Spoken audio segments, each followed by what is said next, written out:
While everybody has been talking about the January 6th hearings that have happened, over the last week and a half, and for good reason, obviously it's the biggest news out there, there was another hearing, kind of, if you want to frame it that way, that happened live streamed on Fox Nation.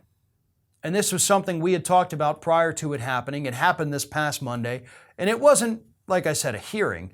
It was a debate between Senators Bernie Sanders and Lindsey Graham. The first of several debates that are going to be happening throughout the summer into the fall between the two senators talking about issues of the day. And for anybody who may have forgot that it happened or, didn't know it was going to happen, I'll just go ahead and tell you right now that Bernie Sanders pretty much mopped the floor with Lindsey Graham.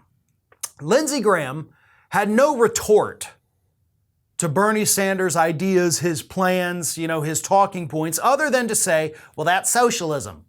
We can't do that, it's socialism. That's all the man could say. He couldn't offer any solutions. He couldn't offer any valid criticisms of what Bernie Sanders had to say. He just kept saying, well, that's socialism and we don't have socialism here. So I have to read these statements from Bernie Sanders. They're wonderful. They're so wonderful. So here it is. Does Lindsey care that we have the highest prices in the world for prescription drugs and that the pharmaceutical industry right now has 1,500 paid lobbyists in Washington, D.C. to make sure that in some cases we pay 10 times more for the medicine that we need?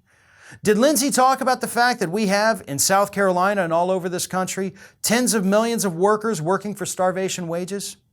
Did he talk about a corrupt political system in which billionaires today can start a super PAC? And I guess you have some familiarity with super PACs. They help fund your campaign, who can spend unlimited amounts of money to elect candidates. I didn't hear Lindsey talk about the crisis of climate change. Do you have a concern that two people own more wealth than the bottom 42%? Bottom line is we're moving towards an oligarchy.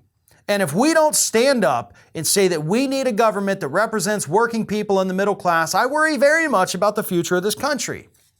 And then, of course, Lindsey Graham goes into his whole, well, that's socialism, socialism, socialism. So Bernie Sanders retorts, the policies that I advocate are taking place all over the world. I think we should increase benefits for Social Security recipients by lifting the cap. Is that socialistic? Is making sure that all of our kids are able to get a higher education, is that socialistic? Is saying that 3 Wall Street companies should not control $20 trillion in assets and we got to break them up, is that socialistic? Take a look at the issues we are fighting for. On every one of those issues, Lindsey, guess what? The American people support me, not you. And then slow clap, right?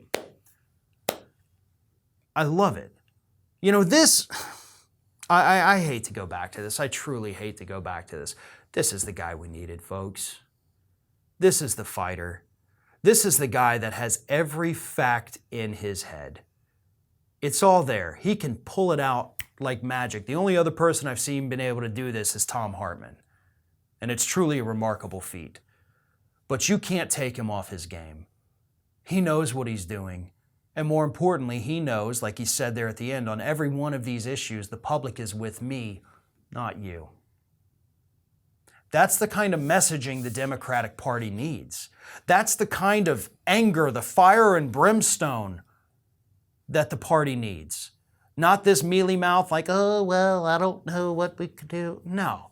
Go out there, say what you mean, say what you want to do, and make it clear to everybody that, yeah, hey, guess what? You may call it socialism. A fringe group of idiots may call it socialism.